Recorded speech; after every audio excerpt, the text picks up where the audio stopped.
بسم الله الرحمن الرحیم. السلام علیکم. الکایل هیلاید چپټر هم سٹارټ کړو. په الکایل هیلاید چپټر کې نننی ویډیو لیکچر فزیکل پراپرټیز اف هالو الکین یا الکایل هیلاید د دې فزیکل پراپرټیز وایي.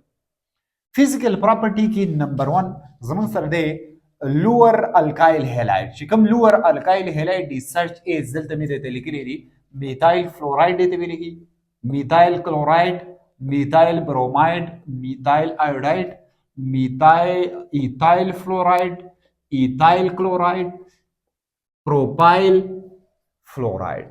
دا زمون سره سری دا زمون سره ار ګیس دي. دا ټول زمون سره ګیس دي 8 RTP پر روم ټمپریچر اینڈ پریشر. روم ټمپریچر اینڈ پریشر باندې دا ټول اگزامپل چې ما تاسو ته لیکلي دا په ګیشیس شکل کې وي، اس فارم کې وي.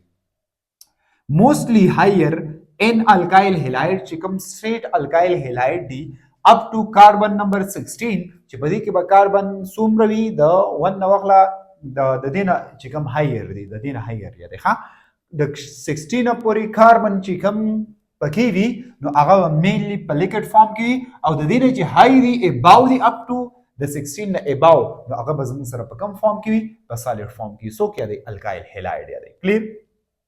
پوینټ نمبر 2 دا boiling point is higher then boiling point به وي higher به وي سیوا به وي then the corresponding alkane. the corresponding alkane څه مقصد دی؟ مقصد دا دی چې په الکین کې سلور کاربن او مین بیوټین او دلته به موږ سلور والا کاربن والا هالو الکین یا الکایل هیلاید اخلو. الته 15 کاربن او پینټین او دلته به 5 کاربن والا څوک اخلو 5 کاربن والا هالو الکین یا الکایل هیلاید اخلو. نو د دې پتی د هالو الکین یا د الکایل هیلاید پتی boiling point سوي سیواوی یا سدی. boiling point increase او boiling point چې کوم دی دا به increase کیږي with increase چې کله increase کیږي size of halogen د halogen size increase کیږي. halogen دا خبره یا سدی چې د فلورین سایز ورکوټه د کلورین سایز غټه چې from top to bottom راځو نو size of halogen بس کیږي increase کیږي. نو چې size of halogen increase کیږي نو boiling point اور سره سکیږي هم انکریز کیږي as well as chain of carbon چې کاربن چین سیوا کی څه مقصد فار ایگزامپل زمون سره یو الکایل هیلاید باغی کې 1 کاربن بلکې 2 بلکې 3 بلکې 4 چې څومره د کاربن نمبر سیوا کیږي څومره د کاربن چین سیوا کیږي هغومره به بویلینګ پوینټ د دې هالو الکین د الکایل هیلاید انکریز کیږي. پوینټ نمبر 2 مقصد دا شو. ټیک شو. اوس که فار ایگزامپل ایسومیریکلی وی مین ایسومر وی ایسومر مین چې فارموله یو شان دی خو سټرکچر مختلفي نو دا به زموږ سره سوي لکه فار ایگزامپل سټریټ چین چې کوم دی زموږ سره څوک دی سټریټ چین د دې بویلینګ پوینټ به هایر وي د چانه د برانچ. لکه فار ایگزامپل زموږ سره یو کمپاوند دی په هغه کمپاوند کې 1 2 دا 3 شو او دا زموږ سره څه شو 4 شو دا پکې کاربن دی او دې ته څوک اړ دی دې ته کلورین اړ دی. بل زموږ سره دا یو کمپاوند دی دې کې زموږ سره څو کاربن دي په دې کې زموږ سره 3 کاربن دي. خیال هم نه خدا زموږ سره 3 کاربن دي خدا په کوم شکل کې نه دا په برانچ شکل کې دا په کوم شکل کې نه دا په برانچ شکل کې دې ته ګوره دغه ته ګوره دا په برانچ شکل کې. کلیر. نو د دې په بویلینګ پوینټ زموږ سره سوي کم وي د دې سټریټ په بویلینګ پوینټ سیوا وي. کلیر. دې خبرې مقصد دا شو.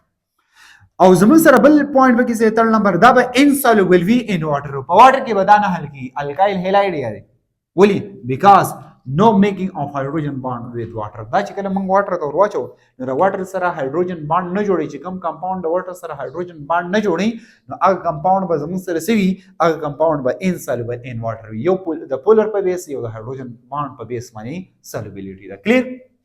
نو دا باندې نه جوړي ځکه insoluble سری insoluble in water دی. کلیر. زمون سره دوه قسمه الکایل هیلاید یو زمون سره الکایل فلوراید او الکایل کلوراید. دا زمون سره سری دا زمون سره لایټ الکایل هیلاید دی. دا لایټ الکایل هیلاید از لایټر دین واټر. دا د واټر نه لایټر دی. که فرض کا دا الکایل هیلاید الکایل فلوراید یا الکایل کلوراید دا موږ واټر ته ورواچو نو دا به دغه شان د دې واټر په دې ټاپ باندې د دې واټر په دې سرفیس باندې داسې فلوټینګ کوي ګرځي او به دې چیرته وي او به دې داسې باټم ته وي. اوس که فار ایگزامپل موږ الکایل بروماید یا الکایل آیوډاید راولو نو الکایل بروماید او الکایل آیوډاید دا ډینسر دي درانه دي نو که فرض کړه دا موږ واټر ته ورواچو نو الکایل بروماید او آیوډاید به داسې په دې باټم کې موجود وي او زمون سره دا دغه چې کوم دی واټر چې کوم دی نو دا به بیا په څه باندې موجود وي په ټاپ باندې موجود وي دا زمون سره فزیکل پراپرټی دی د چا فزیکل پراپرټی دی physical properties of haloalkane یا alkyl halide څومره چې ارګینیک کمپاوند دي دا خبره یا ساتي او انفلیمیبل دي او د څومره چې ارګینیک کمپاوند دي نو هغه زموږ سره سي زموږ سره دا موږ فزیکل پراپرټي وایو انفلیمیبিলিټي او بل زموږ سره ریاکشن چې کوم دی ریاکشن سلو دي نو هغه بیا موږ کیمیکل پراپرټي کې زیات راځي ټیک شو دا پوینټ ذهن کې نوٹ کړئ دا سلور خبرې مین پوینټس په فزیکل پراپرټي کې موجود